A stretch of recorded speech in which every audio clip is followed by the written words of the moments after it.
பாதுகாக்கும் குடும்பம்.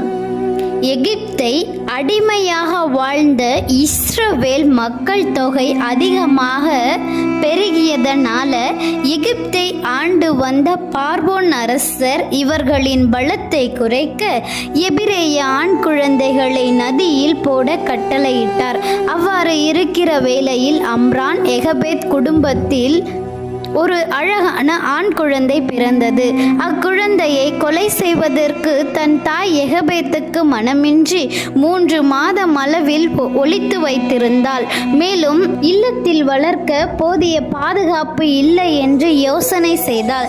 நாணலில் ஒரு பெட்டி செய்து அதில் பிசின் பூட்டி அக்குழந்தையை அந்த பெட்டியில் வைத்து நதி ஓரங்களில் அவள் வைக்க போனாள்.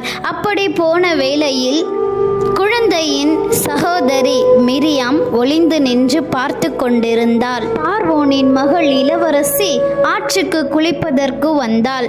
நாணலில் பெட்டியை கண்டவுடன் திறந்தபோது அழகிய ஆண் குழந்தையை அவள் கண்டாள். அக்குழந்தையை வளர்ப்பதற்கு மிகவும் ஆசையோடு இருந்தார். மிரியாம் பிள்ளையை பால் மறக்கும் வரைக்கும் ஒரு வளர்ப்பு தாய் வேண்டும் என்று வினவினாள். அதற்கு அந்த இளவரசி ஒரு தாயை அழைத்து வாருங்கள் என்று கட்டளையிட்டார்.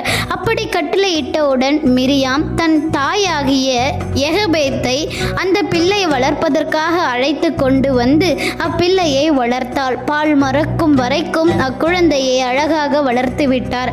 அக்குழந்தைக்கு தண்ணீரில் இருந்து எடுத்ததினால் மோசே என்று பெயரிட்டார்.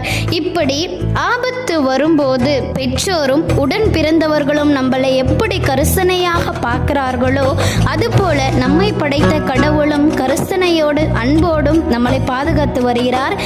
இந்த கதையை இம்மட்டும் நேரமாக பார்த்ததுக்கு நன்றி. கடவுள் உங்களை ஆசீர்வதிப்பாராக. ஆமேன், ஆமேன்.